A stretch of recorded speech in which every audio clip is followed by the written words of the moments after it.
역대상 12장 8절부터 15절까지 보겠습니다.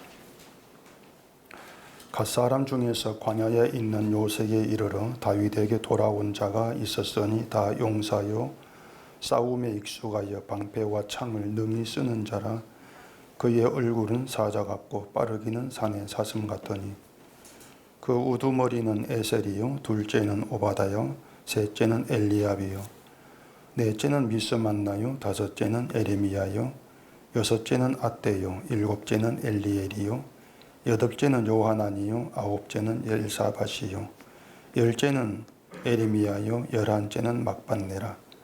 이 갓 자손이 군대 지휘관이 되어 그 작은 자는 백부장이요 그 큰 자는 천부장이더니 정월에 요단강 물이 모든 언덕에 넘칠 때에 이 무리가 강물을 건너서 골짜기에 있는 모든 자에게 동서로 도망하게 하였더라.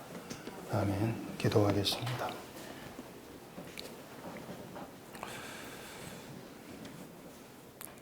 우리의 어리석은 지식으로는 말씀이 담겨있는 그 어떤 것도 알 수가 없습니다. 늘 우리의 생각, 우리의 기준으로, 우리의 시선으로 성경을 들여다보려고 할 뿐입니다.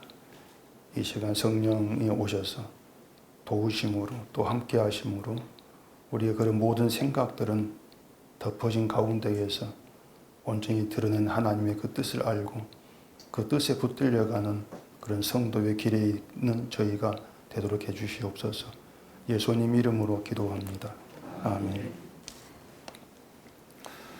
여러분들이 그 자신에 대해서 좀 잊지 말아야 되는 부분이 있는데 그게 뭐냐면 이제 인간됨에 대한 문제입니다. 어떤 문제인가 하면은 인간은 하나님 앞에서 온전한 존재가 아니죠. 그렇다고 해서 일부는 온전한데 일부는 온전하지 않다. 일부는 맞는데 일부는 틀렸다. 이렇게도 평가할 수 있는 것이 아닙니다. 인간은 하나님 앞에서 모든 것이 다 잘못되어 있고 모든 것이 바르지 않다. 그게 일단 인간됨에 대한 여러분의 시선이 돼야 되고 또 그러한 시선으로 여러분 자신들을 봐야 하는 것이죠. 그 말이 뭔가 하면은 우리에게서 드러나는 모든 것들은 다 문제투성이다. 일단 그런 그 시각을 좀 가져주셔야 됩니다. 이건 잘했는데 이건 잘못했어. 그런 게 없어요. 모든 게 다 잘못되어 있고 모든 게 문제 있는 것이다. 일단 그렇게 보실 필요가 있습니다. 가령 우리가 이제 그 사람들을 판단할 때에 늘 기준은 선과 악으로 되어 있습니다. 누가 선하고 누가 악한가 이렇게 보고 평가를 하고 판단을 이제 하는 것이죠. 근데 이제 생각할 게 뭔가 하면은 우리가 사람을 그렇게 선과 악으로 구별해서 판단하는 거 그게 과연 옳으냐고 하는 거죠. 남을 판단하는 것이 악하다, 잘못된 것이다 그런 얘기를 하고 있는 것은 아니에요. 이 사람이 사람을 선과 악으로 나누어서 판단을 하려면은 일단 충족되어야 될 그 조건이 있습니다. 그 조건이 충족되어야만이 선악을 판단할 자격이 있다. 이렇게 이제 얘기할 수가 있는 것인데 그 조건이 뭔가 하면 일단은 선을 행한 사람이 있어야 돼요. 이 사람들 가운데 선을 행할 수 있는 사람, 그들이 존재를 해야 되죠. 만약에 누구도 선을 행할 수가 없다면은 모든 사람은 악하다. 이러한 뜻이 되지 않겠습니까? 그렇다면은 모든 사람이 악한데 그 사람을 두고 누구는 선하고 누구는 악하다.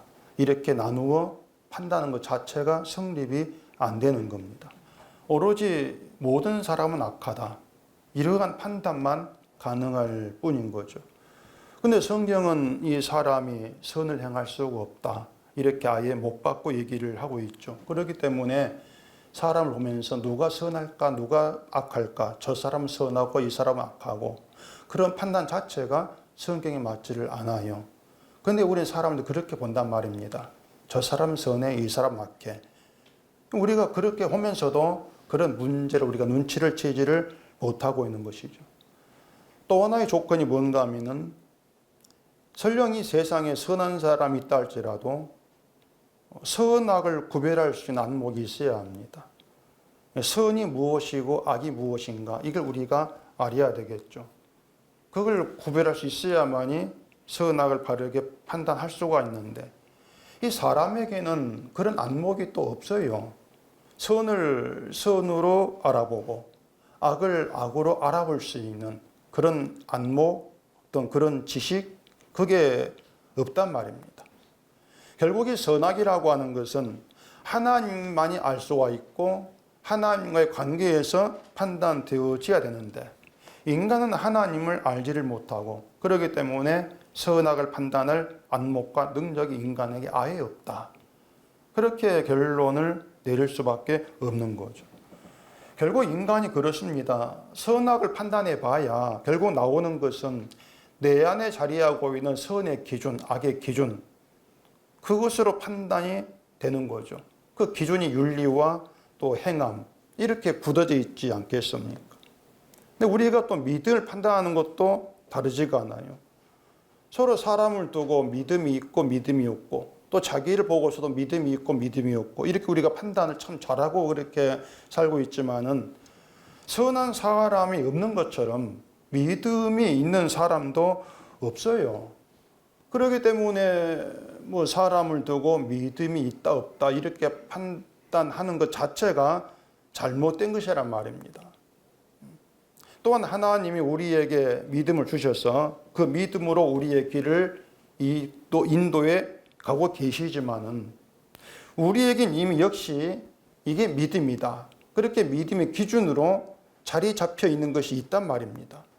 그러니 결국에 나와봐야 우리의 기준과 안목을 가지고 판단할 것이기 때문에 결국은 처음부터 끝까지 잘못된 것밖에 없단 말이에요.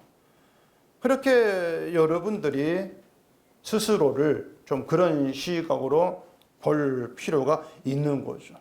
나에게 나오는 모든 것은 다 잘못되어 있는 것이다. 바른 것은 없다. 그렇게 시작을 해주셔야 하는 겁니다. 지난주에 말씀을 드린 것처럼 다윗이 사울을 피해서 시글락에 숨어 있었는데 그냥 몰래 시글락 땅에 숨어 들어가 있는 것이 아니었지 않습니까? 시글락은 블레셋 가드 땅이었는데 다윗이 그 가드 왕에게 자신을 당신의 종이다 이렇게 지칭을 하면서 얻어낸 게 시글락 땅이란 말이에요. 그런 다윗의 태도가 우리 눈에는 도무지 믿음으로 보이지 않는다는 겁니다. 왜 저렇게 행동할까? 우리는 그런 시선, 그런 판단이 나와지게 되는 거예요. 다윗이 하나님을 신뢰하지 않고 자기의 육신을 위해서 피난처 하나 얻으려고 이방나라 왕의 구걸을 하는 그런 믿음 없는 행동으로 보이는 것이기 때문에 우리는 다윗이 뭔가 저건 아닌 것 같은데 그렇게 잘못된 것을 우리는 보이려고 하는 것이죠. 그래 우리는 결국 그래요. 그런 내용들을 보면서 참 헷갈린단 말입니다. 성경의 그런 내용들을 보게 되어지면은 이유가 뭔가 하면은 자꾸 사람을 신뢰하기 때문에 그래요. 다윗을 신뢰하고 모세를 신뢰하고 아브라함을 신뢰하기 때문에 그 신뢰하는 그들 가운데에서 뭔가 믿음이 아닌 행동이 나왔을 때 왜 저러지? 그렇게 실망을 하죠. 그래서 이제 사람에게 실망을 하는 경우도 많지 않습니까? 당신이 믿었는데 이럴 줄 몰랐다는 그런 그 실망들을 한단 말이에요. 사람이 결국 그런 인과관계에 있다 보니까 그런 인과관계 속에서 내가 착하고 믿음 좋다는 그런 평가를 받으면 다 되는 것처럼 그런 생각들을 하게 되는 거죠. 근데 정말 중요한 게 있습니다. 그 중요한 게 뭐냐면은 하나님이 세우신 기준이 있다는 겁니다. 늘 그걸 놓치면 안 돼요. 인간의 기준은 어떤 그 구원, 천국에 아무 효력도 없는 것이고 의미가 없어요. 하나님이 세우신 기준만이 우리에게 중요할 뿐이라고 하는 것이죠. 하나님은 사람의 윤리 도덕이 아니고 하나님의 기준을 가지고 판단한단 말입니다. 그 1절에 시글락에 숨어 있는 다윗에게 와서 싸움을 던 용사들이 있었지 않습니까? 그리고 오늘 본문에도 오면은 다윗에게 돌아온 자들이 이제 나오고 있어요. 8절 봐보십시다. 갓사람 중에서 광야에 있는 요셉에 이르러 다윗에게 돌아온 자가 있었으니 다 용사요 싸움에 익숙하여 방패와 창을 능히 쓰는 자라. 그의 얼굴은 사자 같고 빠르기는 산의 사슴 같으니. 자, 시글락에 숨어 있는 다윗에게로 와서 싸움을 도운 용사들이나 또 다윗에게 돌아왔다고 하는 그 갓사람들, 이 사람들은 사울에게 있던 사람들입니다. 사울에게 있다가 다윗에게로 왔단 말이에요. 따라서 사울에게 있던 사람들이 다윗에게로 오니까 어떻게 됩니까? 사울은 뭔가 약해지는 것이고 다윗은 이제 강해지는 어떤 그런 이제 결과로 우리가 생각이 되지 않겠습니까? 근데 그 얘기를 이제 이 성경에 산 거 있잖아요. 사무엘하서 3장 1절에 보면은 사울의 집과 다윗의 집 사이에 전쟁이 오래매 다윗은 점점 강하여 가고 사울의 집은 점점 약하여 가니라 이렇게 돼 있어요. 하나님이 다윗은 점점 강하여 가고 사울의 집은 약하여 가도록 일하신다는 겁니다. 그렇게 이미 못 박혀 있는 거예요. 이처럼 한쪽은 이제 몰락해지고 한쪽은 강해져 간다. 이렇게 얘기가 되었을 때에 이제 우리의 그 시선은 늘 사람에게로 간단 말입니다. 사울과 다윗이란 사람에게로 시선이 향하게 되는 것이죠. 뭐냐면 사울은 믿음이 없고 다윗은 믿음이 있다거나 또 하나님이 사울은 택하지 않고 다윗은 택했다거나 이렇게 보는 거예요. 그래서 사울은 믿음이 없으니까 뭔가 문제가 있으니까 하나님이 사울을 몰락하게 하는 것이고 다윗은 믿음이 있으니까 강하게 하는 것이 아닌가 이렇게 보는 것이죠. 그런 시각들이 결국은 어떤 성경을 통해 잘못된 것으로 걸러지지 않고 교회에 그대로 이제 옮겨지다 보니까는 지금 교회도 그런 시각으로 믿음 어떤 그 약해져가고 강해져 그렇게 보고 있단 말이에요. 교회 숫자가 작아지는 몰락해지는 거, 말하니 강해지는 거 이렇게 하면서 그게 뭔가 이제 믿음이 있고 기도를 많이 하고 이렇게 사람에게 원인을 두어서 계산을 해 간단 말입니다. 그런 시선들이 몽땅 다 잘못된 것이라는 눈치를 제지를 못하고 있다고 하는 것이죠. 그런데 자, 인간됨이나 믿음의 기준 가지고 계산해 보십시다. 다윗이 사울보다 낫다고 할 수 있냐고 하는 거예요. 어떤 믿음이나 인간됨을 두고 봤을 때에 그 시글락에서의 일도 그렇고 그보다 더한 것이 다윗을 늘 따라붙고 있지 않습니까? 그보다 더한 악한 일이 우리를 죽인 일이지 않습니까? 그건 평생 다윗을 따라붙고 있는 거예요. 그러니까 인간됨으로 따져본다면 다윗이라고 해서 사울보다 낫다고 할 것이 없어요. 아무것도 없지 않습니까? 그런데도 하나님이 다윗을 점점 강하여 가게 하신다면 또 사울을 약하여 가게 하신다면 그 이유가 뭔가? 그 이유는 어떤 사람됨이 아니라 다윗에게 아니라 다른 데서 찾아야 한다고 하는 것이 다른 데서 다른 이유를 찾아야 한다고 하는 것이죠. 그리고 다른 이유라고 하는 것이 뭐냐면은 다윗에게만이 아니고 모든 인간에게서 적용돼야 할 문제예요. 그 다른 이유라고 하는 것이. 그렇게 되니까 교회가 자꾸 인간에게서 조건과 기준을 찾고 그것 때문에 하나님께서 복 주고 은혜 주신다고 말하는 거 모두가 다 잘못된 것이란 말입니다. 그렇게 말하면 안 되는데 그런 말이 교회에 나오면 안 되는데 이제 그런 말을 성경이라고 하면서 하고 있는 거죠. 그러면 하나님이 이제 다윗을 강하여 가게 하신 이유, 그 원인, 이유를 아는 게 이제 중요한데 그 이유는 그거예요. 사울에게는 없는 게 다윗에게는 있었다는 겁니다. 사울에게 없는 게 다윗에게 있다. 그게 뭐냐면 하나님의 언약이에요. 언약이 사울에게는 없어요. 다윗에게만 있었어요. 그런데 언약이 있는 자는 무조건 축복이에요. 언약이 없는 자는 무조건 저주예요. 이게 하나님이 세우신 원칙이란 말입니다. 그러니까 사람을 보는 것이 아니고 언약을 보시고 사람을 상대하시는 하나님이에요. 사람을 안 봐요. 그 행위를 보시고 그 행위에 따라 경중에 따라서 거기에 대해 어떤 대가를 주시는 것이 아니고 언약을 대하신단 말입니다. 만약에 누구든지 간에 자기 행위를 가지고 하나님과 상대하겠다고 하는 그렇게 해주시겠죠. 성경이 그렇게 얘기하고 있어요. 그래 알았어. 네 행함으로 상대해 줄게.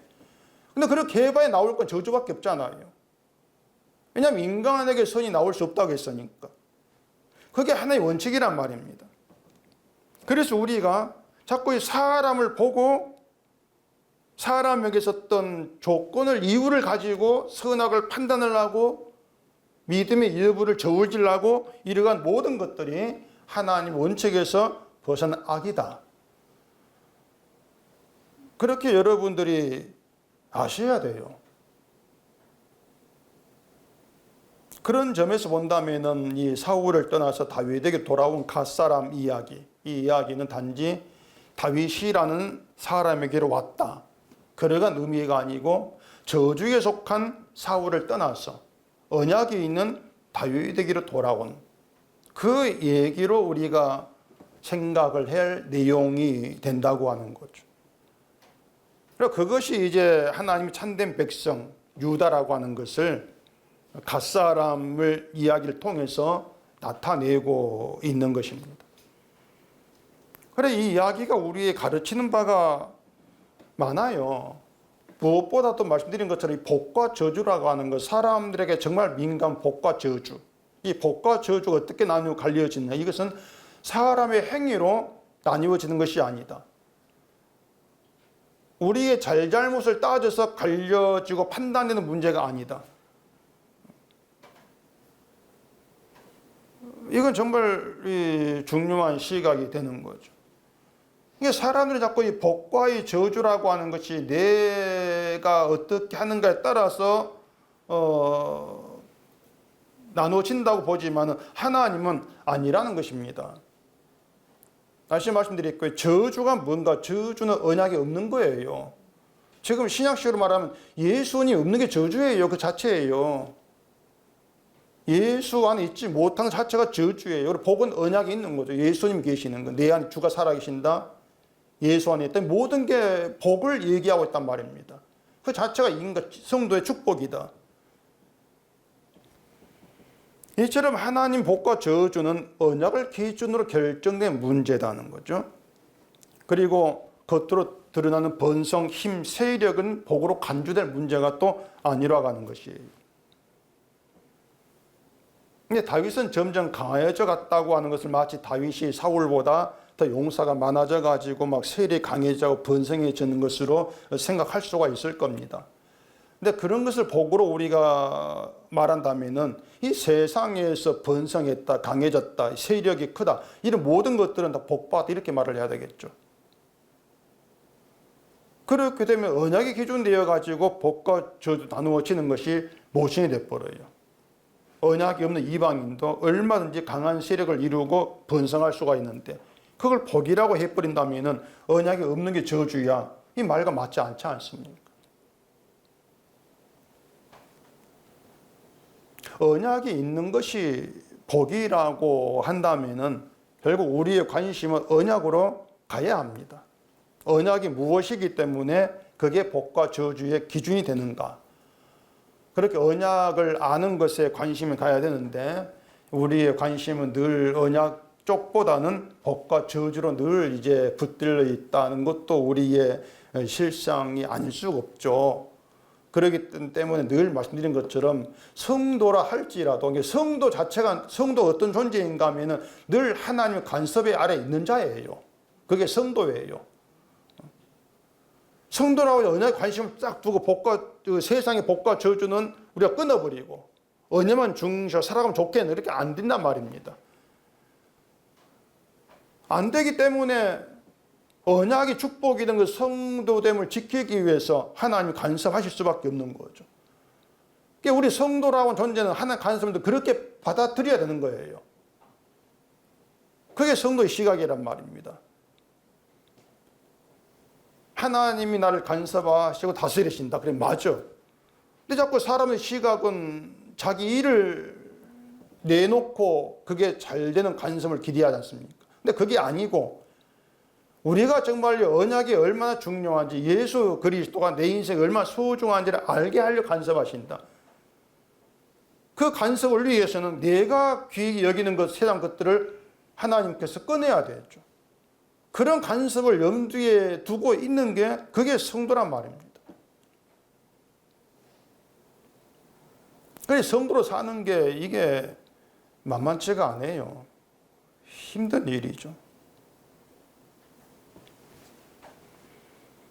언약이 복과 저주의 기준이라고 하는 것은 복과 저주의 본질은 언약이다, 그 뜻입니다. 언약이 복의 본질이고 저주의 본질이에요.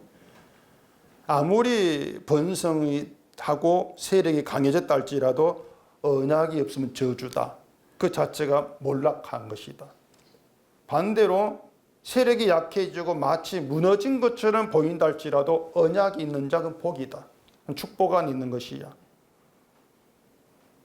그렇게 우리가 받아들여야 되는 게 성경입니다. 그런데 유다도 우리도 그 본질이 된 언약보다도 항상 나에게 주어진 것의 어떤 여부를 가지고 복과 저주를 늘 판별하려고 그런 습성이 있지 않습니까?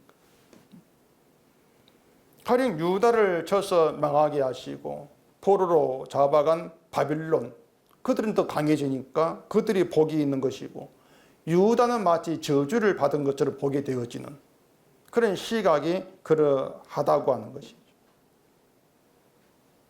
바벨론 세방이 되어가지고 예루살렘 돌아가도 다 무뎌진 상태고 아무것도 없는 그런 땅을 보게 되어지면은 한숨과 한탄이 나올 뿐이지 자신들이 복이 있다, 그렇게 생각지를 않는 겁니다. 그럴 수가 없는 거죠. 그게 우리의 판단이고 시선들이니까. 우리 똑같다 그 말이에요. 지금 내가 어떤 형편이 좋지 않을 때, 뭐 힘들 때 한탄이 나오고 그러죠. 그런 나아짐 웃음이 나고 그렇게 살아가는데, 그런 것들이 뭔가 하면은 이 세상에 살아가는 인생의 방식 속에 우리도 같이 어울려 가지고 함께 놀고 있다는 겁니다. 우리가 그렇게 놀고 있다고 하는 거예요. 제가 아주 어려운 문제를 하나 내겠습니다. 굉장히 어려워요. 생각 잘 하셔야 됩니다. 돈 많은 사람이 성도입니까? 언약 있는 사람이 성도입니까? 굉장히 어렵습니다, 이게. 다시 또 문제 낼게요. 돈이 많은 게 강한 겁니까? 언약이 있는 게 강한 겁니까? 이게 어려운 문제를 답을 갖다 금방 말해버리네. 그 언약을 예수로 바꿔보세요. 돈이 많은 게 강한 것인가? 예수 안에 있는 게 강한 것인가? 그러니까 늘 곤란한 게 그거지 않습니까? 예수 안에 있는 게 강하다고 해야 될 것 같은데 우린 늘 예수 안에 있는 강함을 우리 느끼지를 못한단 말입니다. 계속 들어온 말이 예수 안에 들어왔기 때문에 그래 맞아 하는데 우린 그것을 어떤 느끼지를 못하고 늘 내가 실감이 되고 피부로 다가오는 건 돈이 많은 게 강하다는 것이에요. 이 땅을 살며 느끼는 것이. 그런데 예수 안에 있는 게 강하다. 이건 그 어떤 느낌으로 다가오지도 않고 실감이 되지 않고 뭔가 그걸 경험하고 있다고도 생각이 되지를 않지 않습니까? 무엇이 문제냐 그 말이 무엇이 문제라고 할 수가 있는가? 그겁니다. 우리의 습성이라는 게 우리 밖에 있는 그 습성이라고 하는 것이 세상을 살아오면서 접하고 경험한 강한 힘이라고 하는 게 세상 것이 돈이 강한 힘이란 말입니다. 우리 그걸 계속 경험해 왔단 말이에요.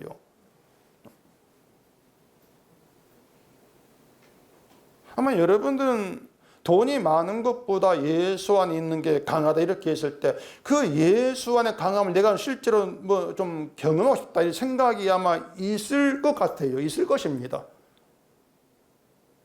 예수 안에 강한 거야. 내가 그 강함을 좀 경험했으면 좋겠다. 근데 그 강함이라고 하는 게 세상을 살아가면서 이 세상 속에 돈과 부딪히며 경험되어지는 그게 아닌 거란 말입니다.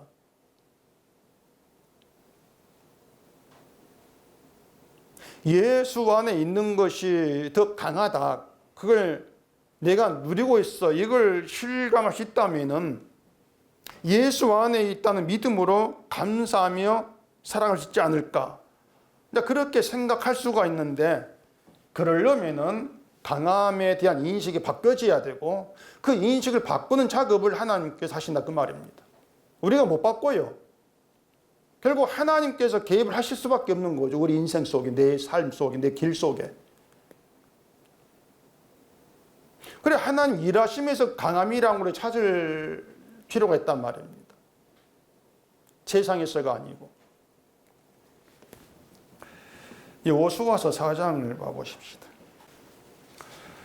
여호수아 4장 23절입니다. 너희의 하나님 여호와께서 요단 물을 너희 앞에서 마르게 하사 너희를 건너게 하신 것이 너희의 하나님 여호와께서 우리 앞에 홍해를 말리시고 우리를 건너게 하신 것 같았나니 이는 땅의 모든 백성에게 여호와의 손이 강하신 것을 알게 하며 너희가 너희의 하나님 여호와를 항상 경외하게 하려 하심이라 하라. 자, 이스라엘 백성이 요단을 건너고 요단에서 가져온 12개 돌을 길갈에다가 세웠습니다. 12돌을. 그리고 이제 후일에 자손들이 이 돌들이 무슨 뜻입니까? 이렇게 묻거들랑 이스라엘이 마른 땅을 밟고 요단을 건넜음을 알게 하라. 이렇게 말하죠. 단지 요단을 건넜어. 그게 중요한 것이 아니라 여호와의 손이 강하시다고 하는 것을 온 백성들에게, 자손들에게 알게 하려고 세운 돌이다. 거기 12돌. 이렇게 이제 얘기가 되어져 있단 말입니다. 자, 그런데 그렇게 요단을 건너고 여호와의 강하심을 알게 하려고 12돌을 세우고 이게 하나님이 요단을 건너게 한 증포야. 여호와의 강하심이야. 이렇게 얘기를 했을 때에, 그렇게 남겼을 때에 그런 후손들이 그 12돌을 보면서 어떻게 생각을 했겠냐고 하는 겁니다. 그 12돌을 보면서 마저 하나님이 우리 조상들을 요단 건너게 해서 하나님 강하신 분이야. 우리는 하나님 강하신 손에 붙들려 있어. 그렇게 12돌 보면서 믿었겠습니까? 그렇게 믿었을까요? 그런 인간이란 걱정할 것이 없습니다. 정말 걱정할 게 없어요. 아니에요.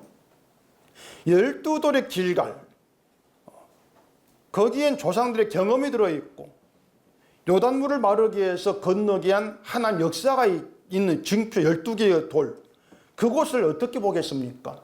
아주 신성한 곳으로 받을 거란 말입니다. 줄 쳐놓고 출입 금지해 놓고 이곳은 이러이러한 곳, 그 앞에 와가지고 기도하고 그러지 않겠어요? 그런 비슷한 곳이 성경에 있어요. 창세기 28장에 보면 야곱이 길을 가다가 돌을 베개로 삼고 잠을 자다 꿈에 천사 오르락내리락 하는 그걸 봤습니다. 야곱이 잠에서 깨어가지고 하나님이 집이고 문이다 이렇게 얘기하면서 베개로 삼아 돌을 기둥으로 세우고 그에 기름 붓고 그것을 베델 이렇게 이름을 지었단 말이에요. 그러면 그 돌은 후손들이 어떻게 되겠습니까? 역시 신성한 장소가 될 게 뻔해요.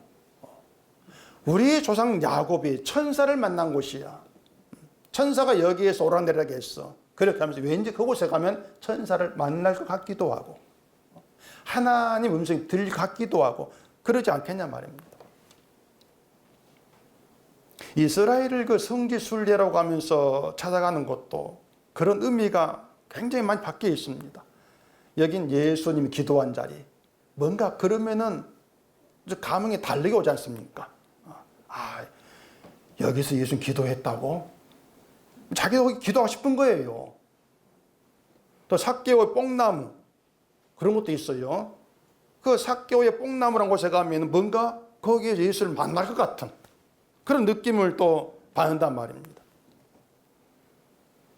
저는 그 이스라엘을 가보지 않았지만 사진 영상으로는 많이 찾아봤어요. 제가 그 돌무화과 나무에다가 삭개오의 뽕나무 이름 붙여온 것입니다. 진짜가 아니고 그냥 큰 뽕나무에다가 여기가 삭개 뽕나무 이름 붙여놓은 것밖에 없어요. 그러니까 실제로 삭개 올라간 그 뽕나무가 아니란 말이에요. 근데 안내글에는 그 수령이 2000년 이렇게 돼 있다고 합니다. 2000년. 그게 말이 안 돼요. 실제로 2000년 된 나무가 뭐 있는 그 2000년 되었다는 말을 그 믿을 사람 있겠나 싶어요. 그거 말고도 이스라엘 그쪽 다니다 보면은 뭐 수령이 1000년, 2000년 되었다는 나무가 침착히 있어요. 그런 안내글들이. 그런 게 다 관광객 끌어와가지고 돈 벌려는 거 수단 아니겠습니까?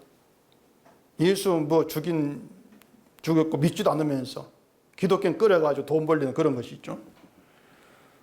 결국 사람들은 하나님은 눈에 보이지 아니하니까 그런 곳이라도 찾아가서 하나님, 예수님 느껴보고 싶은 그런 것도 있겠죠. 근데 그런 것들이 인간의 종교성이란 말이에요. 뭔가 느껴보고 싶어 하는 거. 이게 가지 말라는 것이 아니고요. 성지라고 생각할 필요가 없는 것이고, 성지라고 하는 것은 저희도 얘기했지만 하나님의 개입해서 간섭한 그 자리가 성지예요. 그 자리가 하나 일할 자리가. 그럼 여러분이 살아간 그 자리가 성지란 말입니다. 거룩한 곳이에요. 화장실도.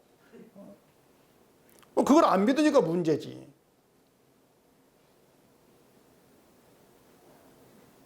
어디에 가면 거기에 가면 은혜를 받을 것 같아. 그런 생각들을 하지를 말라는 거예요. 근데 인간이 종교는 그걸 흘러가게 돼 있어요. 근데 여기에 대해서 아모스가 지적을 한 게 있습니다. 아모스 5장 봐보십시다. 아모스가 구약 구석이 뒤에 밖에 있어가지고 찾기가 힘들죠. 제가 페이지를 찾아놨지 않아가지고 저 뒤로 가보십시오. 한번 기다려 드릴게요. 호세야 다음에 요엘 다음에 아모스 이렇게 돼 있네요. 찾았습니까? 예, 아모스 5장 4절입니다. 여호와께서 이스라엘 족속에게 이와 같이 말씀하시기를 너희는 나를 찾으라 그리하면 살리라. 베델을 찾지 말며 길갈로 들어가지 말며 브엘세바로도 나아가지 말라. 길갈은 반드시 사로잡히겠고 베델은 비참하게 될 것임이라 하셨나니 너희는 여호와를 찾으라 그리하면 살리라. 그렇지 않으면 그가 불같이 요셉의 집에 임하여 멸하시리니 베델에서 그 불들을 끌 자가 없으리라.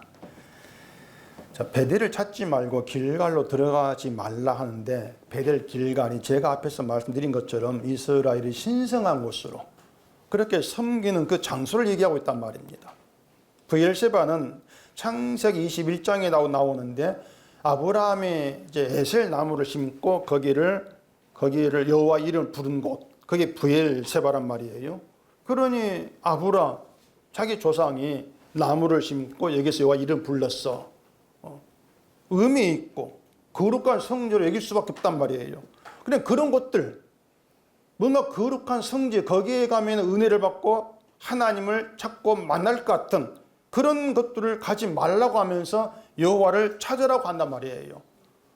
그러니까 그런 것에 여호와를 만나는 장소가 아니라고 하는 것이죠. 근데 이스라엘은 하나님을 만나겠다고 찾는다고 하면서 그 베델 길과 브엘세바 그 거룩한 곳 찾아간단 말이에요. 근데 그런 것들을 가지 말고 여호와를 찾아. 사실 그 말이 난감하지 않을 수가 없어요. 왜냐하면 길갈, 베델, 브엘세바는 갈 수가 있고 볼 수가 있고 실제 가가지고 내가 뭔가 할 수 있지 않습니까? 그렇기 때문에 그런 거 가가지고 내가 여호와를 찾는다. 실감이 될 수 있는 거예요. 근데 그곳을 가지 말고 여호와를 찾으라. 어디로 가라고 어떻게 찾으라고 난감해진단 말이에요. 그렇지 않습니까? 지금의 기독교인들이 예배당에 가가지고 예배를 하고 기도를 해야 뭔가 하나님 만나고 찾는다고 생각하는 것 같은 거예요. 예배당 가서 기도하고 예배를 드려야만이 하나님 만나는 거야. 하나님 찾는 거야. 이런 인식들이 많이 있지 않습니까? 예배당 가가지고 예배를 드려야만 주의를 지킨 것이야. 그리 알고 있단 말이에요. 그것을 옳고 바른 생활로 알고 있는 거죠. 하나님도 그걸 높이 봐줄 거다. 이렇게 착각한단 말입니다. 근데 아모스는 그래요. 그런 곳을 찾지 말라는 겁니다. 들어가지도 말고 나가지도 말고 여호와를 찾으라.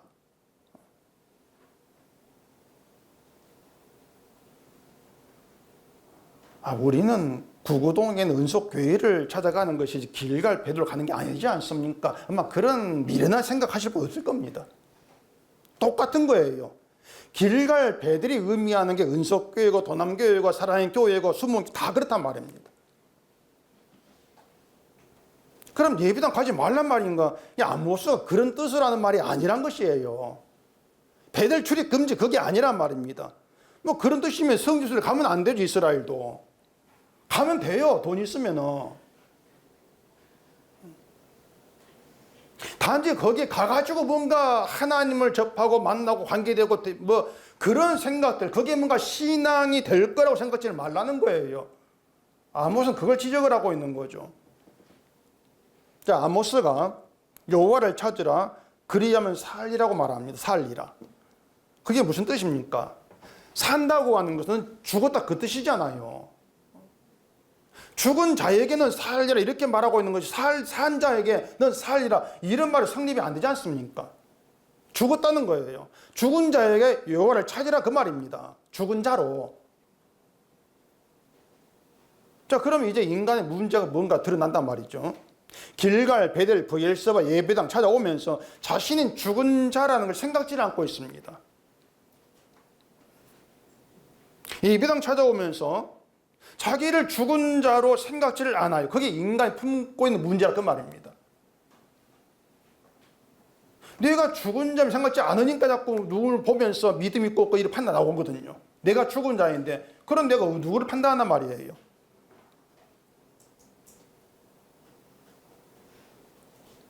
주일에 예배당에 오지 않고 놀러 가는 거 이게 문제가 아니고 죽은 자라는 것을 모르는 게 문제란 말이에요. 제가 이렇게 말해놓고 은근히 불안감이 생기는데 주일에 빼먹고 뭐 놀러 가도 죽은 자로 놀러 가. 또 말도 이상해지네. 뭐 그럴 뿐이 없으니 하는 말입니다. 주일에 놀러 가지 말고 예배 드리라 그 뜻이에요. 놀러 가면 사람이 놀러 갈 때 내가 죽은 자다 이렇게 알고 놀러 가면 누가 그래서 누가 있어요? 없잖아요. 놀러 가면 구경하고 노는 재미에 뭐 빠지는 것이지 난 죽은 자 그러면서 구경하고 노는 사람 눈 씻고 봐 그런 사람 없습니다.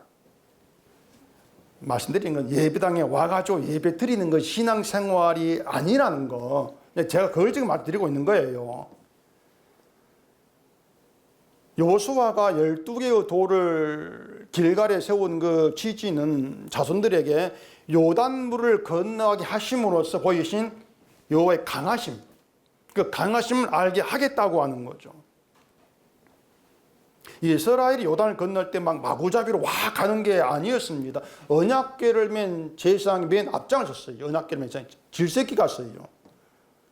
궤를 맨 제사장들이 발을 물가에 담갔을 때 물이 그치고 마른 땅이 되었지 않습니까? 그게 하나님의 강함이란 말이에요. 여호와의 강하심. 그 길갈에서 이스라엘이 맨 먼저 한 일이 할례를 행하고 유월절을 지킨 것이었습니다. 그게 맨 먼저 할 일이었습니다. 유월절은 길갈에서 처음 지킨 것이었어요. 그 할례나 유월절이 언약을 의미한다는 걸 생각해 본다면은 이스라엘이 애굽에 나와가지고 요단을 건너가지고 약속의 땅에 들어오게 된 모든 것이 언약의 힘이다. 이게 강하면 언약이라고 하는 것이에요. 요단은 건넌 게 홍해를 건넌 갔다 그랬지 않습니까? 그 홍해에 애굽은 다 죽었는데 이스라엘은 거기 빠져나왔어요. 왜 그러냐? 이스라엘 사람이 좋아서가 아니고 그들이 믿음이 있어서가 아니고 언약 때문이란 말이에요. 유월절 언약 때문에. 그게 언약의 힘이에요. 언약 강함이고. 이스라엘은 애굽에 나올 생각도 안 했죠. 나오게 하니까 광야에서 온갖 불편 쏟아냅니다. 만약에 약속의 땅까지의 모든 과정을 이스라엘에게 맡겨놨다면 누구도 요단 건너지를 못합니다. 건너기 전에 몰살이 심판받죠. 근데 언약의 힘이 그들을 약속의 땅까지 끌어왔어. 그 땅에 집어넣었단 말이에요. 그만큼 언약이 강하단 말입니다. 심판도 죽음도 저주 이기는 언약이라고 하는 것이죠. 그 언약으로 오신 분이 예수님이다. 이걸 생각하면은 예수님이 강하시다는 결론이에요. 예수님이 강하시죠. 그 강함을 예수 안에 있는 성도가 어떻게 알고 누리는가? 참 이게 어려워요. 그 예수님의 강함을 예수 안에 있는 성도 어떻게 알고 그것을 삶에서 누리고 살아갈까? 오늘 주보 그림 봐보십시오.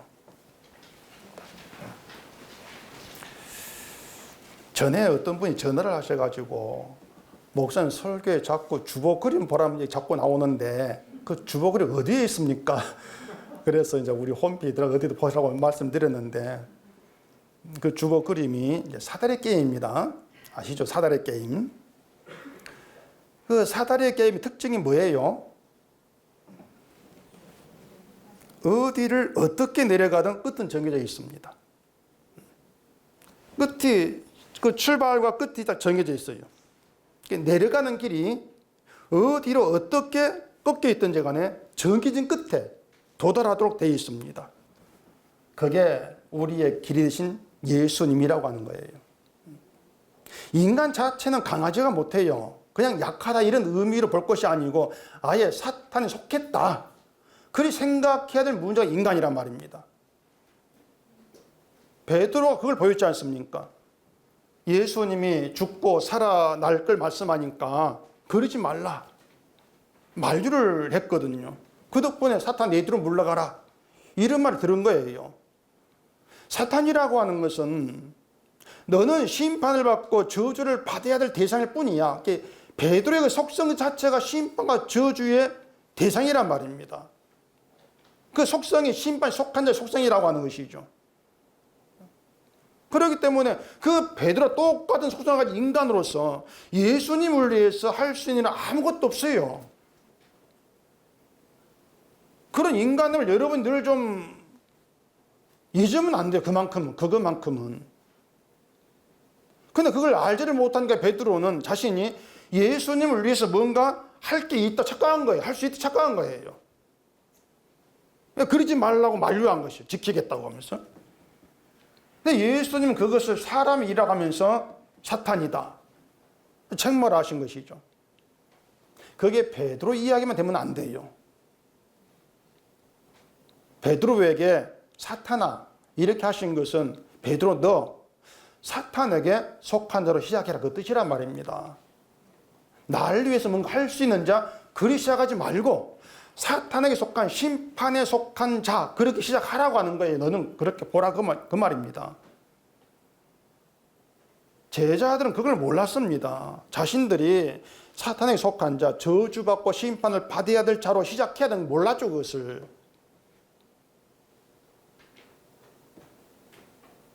그래서 제자들이 예수님을 위해서 할 수 있는 것은 아무것도 없는 자 이렇게가 아니고 할 수 있는 자로 예수님과 함께 하려고 했단 말이에요. 근데 그게 바로 악에 속한 것이다. 그걸 누가 알아먹겠냐 말이에요. 난 예수를 위해 사겠다고 하는데 오히려 그걸 가지고 사람이 일이야. 악에 속한 거야. 이래버리 누가 알아먹겠습니까? 근데 그렇게 할 수 있는 자로 시작해서 열심히 내려가야 그 끝이 뭡니까? 그 끝이 뭐라 되어 있어 그림에? 꽝. 그 꽝이에요. 그러면 그 당침이 하나 있죠? 당침에 도달한 자의 시작이 뭐가 돼야 되겠습니까? 얘기했지 않습니까? 사탄에게 속한 자로 시작하면 되는 거예요. 그게 당침의 길이에요. 그게 천국의 사다리 게임이다. 뭐 그렇게도 얘기할 수 있을 겁니다. 천국의 사다리 게임입니다. 저주 받은 자로 시작하는 그 길에서만 십자가에 피 흘리신 예수를 만난단 말입니다. 그게 당첨이에요. 그것이 정해진 길이죠. 그것이 성도에게. 내가 세상에서 잘 되는 것이 중요한 것이 아니고 예수님이 중요하고 존귀하시다. 그걸 자각이 하는 것이죠. 그 자각이 있는 게 신자의 강함이에요. 오늘 본문 15절 봐보십시다. 정월에 요단강 물이 모든 언덕이 넘칠 때에 이 물이 강물을 건너서 골짜기에 있는 모든 자에게 동서로 도망하게 하였더라. 이 정월은 이제 히브리 달력으로 니산을 이렇게 말하는데 우리 달력으로는 3월, 4월에 해당합니다. 이제 봄에 해당하는데 그때 비가 이제 자주 오는 우기로 이제 그렇게 되어 있습니다. 비가 자주 오기 때문에 요단강 물이 넘치겠죠. 그래 물이 넘쳐서 건너기 힘들 때인데 이 다윗을 찾아온 갓 사람들이 강을 건너서 골짜기에 있는 자들을 도망하게 했다는 그런 내용이란 말이에요. 그 골짜기에 있는 자들이 누구인가 하면은 갓 사람들이 다윗에게로 자기 그 용사 빠져나가니까 그들을 막으려고 하지 않겠습니까? 그래서 그 다윗에게로 가는 것을 막기 위해서 사울이 보낸 군사 이렇게 추정할 수가 있어요. 그러니까 갓 사람들은 그겁니다. 넘치는 요단강을 건너고 자기를 막고 있는 군사들을 이기고 다윗에게 온 것이죠. 목숨 걸고 온 거예요. 그 갓 사람들이 뭐 여행하면서 구경하면서 눌러날 하면서 온 게 아니란 말입니다. 목숨 걸고 건너온 거예요. 다윗에게로. 그 이야기를 역대기에 유다에게 한 이유가 뭐겠냔 말입니다. 왜 이런 이야기를 역대기에 사고 있을까? 다윗을 찾아온 갓사람처럼 목숨 걸고 뭐 충성을 하나님께 그런 얘기는 아니겠죠. 사람 머리는 그렇게 나오겠지만은 성경은 다른 말을 한단 말이에요. 갓사람 이야기는 다윗에게 충성하고 뭐 그런 걸 지금 말하고 있지를 않습니다. 자, 사울과 다윗이 있어요. 사울은 왕궁에 있고 다윗은 쫓기고 숨어 있습니다. 어느 쪽이 편하겠습니까? 사울 쪽이죠. 사울에 붙어 있는 게 더 편한 거예요. 근데 사울은 저주에 속겠단 말입니다. 저주에. 사울이 용사로 있다면 몸은 편할 수 있어도 그 목숨은 저주에 속한 목숨이에요. 결국에는. 몸은 편해도. 다윗에게는 언약이 있다고 했잖아요. 따라서 목숨 걸고 요단을 건너고 길을 막는 자들을 물리치면서 다윗에게 돌아갔다고 하는 것은 언약에 속한 구원받은 목숨이 존귀하다. 이걸 보여주는 것으로 우리가 그렇게 이해할 문제란 말입니다. 언약에 속한 구원받은 목숨. 그게 성도의 목숨이죠. 그 구원받은 목숨이 존귀해. 같은 목숨이 아니란 거예요. 사울 쪽에 있는 목숨은 저주에 속한 저주의 목숨이고 다윗 쪽의 목숨은 구원의 목숨, 구원받은 목숨. 나눠져 버린단 말이에요. 그러면 또 비교해 보십시다. 돈이 중요합니까? 구원은 목숨이 중요합니까? 자꾸 뻔한 말을 죄송한데 마태복음 16장 26절에 보시면은 사람이 만일 온 천을 얻고도 제 목숨을 잃으면 무엇이 유익하리요? 사람이 무엇을 주고 제 목숨을 바꾸겠느냐? 이렇게 예수님께 말씀했거든요. 거기서 목숨이 자꾸 사람들이 그 목숨을 지금 우리가 숨 쉬는 목숨을 생각하는데 그 목숨을 얘기하는 게 아니에요. 거기에 목숨은 구원받은 예수 안에 있는 목숨입니다. 예수 안에 있는 자 성도의 구원받은 목숨이에요. 그렇게 보실 문제예요. 그러니까 온 천하를 얻고도 그 구원받은 목숨을 잃은다면 아무 유익이 없다는 말입니다. 그게 무엇이 중요한 그 뜻이죠. 온 천하가 중요하냐? 구원받은 목숨이 중요하냐? 어느 쪽이냐? 그거예요. 이걸 우리가 이제 머리로 얼마든지 알고 받아들일 수는 있는데 자꾸 이제 곤란한 것이 이게 우리의 생활에 들어와서 어떤 삶이 되어 우리가 이끌려 간다고 하는 건 사실 안 됩니다. 정말 안 되는 문제입니다. 그러면 이제 방법은 하나죠. 아까 얘기한 거다. 하나예요. 하나님이 개입하셔서 내가 나의 천하로 여기는 것들을 무너뜨리셔야 돼요. 그렇게 무너지는 과정에서 나의 감추어져 있는 악한 것들이 다 드러나고 있는 것들. 이걸 보게 하신단 말입니다. 베드로처럼 내가 사탄에 속했다는 것도 거부할 수 없도록 만들어버리는 거예요. 그렇게 끌어내려서 예수님의 십자가를 만나게 하는 겁니다. 그게 하나의 개입의 간섭이에요. 그리고 예수를 만난 거기에서 내 목숨이 그냥 목숨이 아니고 예수의 피로 용서받고 구원의 목숨이라는 것을 알게 한단 말입니다. 그런 자각 있게 하는 거예요. 네 목숨 그냥 목숨 아니다는 거죠. 내 아들 피로 너를 구원한 구원받은 목숨이다. 그걸 알게 해야죠. 그래서 세상 어떤 것보다도 구원받은 목숨이 존귀하다. 그걸 자각하게 된 그게 신자 강함이에요.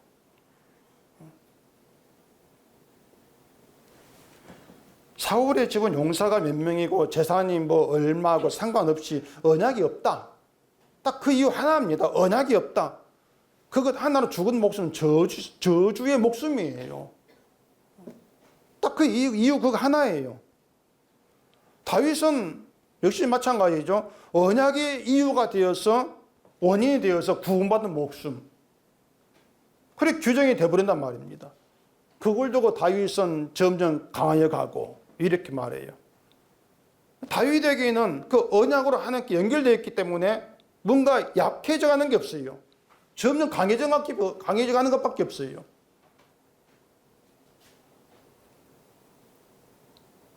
유다가 알지 못했던 것은 다윗 자손으로서 언약에 속한 목숨이라는 것, 그리고 그게 귀하다는 걸 몰랐죠. 그래 그들은 자신들이 열심을 다해 하나님을 섬기면서 그러면 자기를 원하고 바라는 것을 받고 이방인처럼 편하게 살 것으로 그렇게 생각을 했단 말입니다. 그런 유다에게 언약에 속한 목숨이 귀하다는 것을 알게 하시려고 그들을 무너뜨려 버린 것이고 바빌론으로 옮겨버린 것이죠. 그게 하나님 방식이라면은 그 방식이 성도에게도 그대로 실행되어지는 것이 분명하지 않겠습니까? 어떻습니까? 그래도 성도가 되고 싶습니까? 그래도? 갈등이 안 생겨요. 욥처럼 다 무너뜨려버리고 유다처럼 무너뜨려버리고 그러면서 딱 하나, 내 아들 피로 얻은 구원의 목숨이 존귀하다. 이걸 알게 해야겠다. 그게 성도라는 것인데 그렇게 인도하시겠다는 것인데 그래도 난 성도 좋습니다. 이렇게 지금 얼굴들이 약간 지금 눈이 내려앉히면서 우리는 싫고 곤란하고 아무리 해도요, 하나님은 고집 셉니다. 끝까지 붙들어 갑니다. 끝까지 그 성도됨을 아는 길로 이끌어 갑니다. 그래서 성도랑 끌려가는 거예요. 그냥 내가 알아서 갑니다. 이게 아니고 끌려가는 겁니다. 매마다 가면서. 그게 성도예요. 그래, 우리가 그래요. 이 성경의 말만 막 듣고 다 깨닫고 실제 살아가고 얼마나 좋겠습니까? 근데 말만 가지고 안 된단 말이에요. 듣고만 가지고 안 돼요. 예수를 말하고 듣고 있는데도 늘 이 세상에 미련 두고 살아가는 우리이기 때문에 결국은 하나님의 개입, 하나님 방식이 필요할 수밖에 없다. 우리는 그걸 인정할 수밖에 없는 거예요. 예수의 피로 구원받은 목숨, 그 영원한 그 생명, 예수님의 피의 공로를 얻은 영원한 생명이 우리가 바라는 무엇보다 귀하다는 것을 우리에게 새기기 위해서, 남겨놓기 위해서 내게 있는 것을 무너뜨리는 방식으로 우리를 이끌어 가신다. 그게 하나님이다. 거기에 암이 나와야 되는 것이죠, 사실은. 하나님이 구원받은 목숨을 아무에게나 막 주는 게 아닙니다. 주기로 작정된 자가 따로 있어요. 작정된 그들을 위해 십자가 있는 것이고요. 그들을 목숨을 죽은 자의 목숨에서 구원받은 목숨 바뀌시는 거예요. 작정된 자들을. 우리 희망이 아니에요. 원인은 또 여러분께 있지를 않습니다.